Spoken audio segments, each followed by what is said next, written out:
Cum apreciați problema schimbării climei? Problema schimbării climei, lasă legălea. Clima se schimbă mult, depinde de oameni. Depinde de noi însumi. Dacă tot natura e tăietă, e distrusă, se schimbă și clima. Dacă nu-s copaci, nu-i vegetație, tot se distruge, se ascunde, se îngroapă, nu respectă oamenii ecologia. Ia ca asta. Cum considerați, statele înalt dezvoltate sunt obligate într-o măsură mai mare să combată schimbările climei? Normal că statele mai dezvoltate sunt dătoare, nu că ar trebui. Sunt dătoare pentru că ele produc cele mai multe radioisotopuri, care așa numitele de la statele atomice.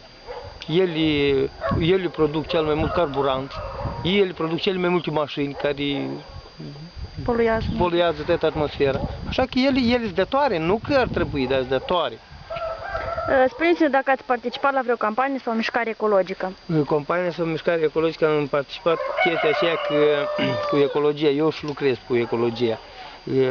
Eu lucrez șeful salubrizării și de atâta noi ne batem cu ecologia. Coiești care aruncă gunoi în locurile neautorizate, care aruncă diferite păsări, animale care mor, le aruncă în locuri autorizate, care, într-adevăr, ecologia trebuie să fie respectată de noi înșine. În altfel, noi ne ducem într-o criză catastrofală, nu așa?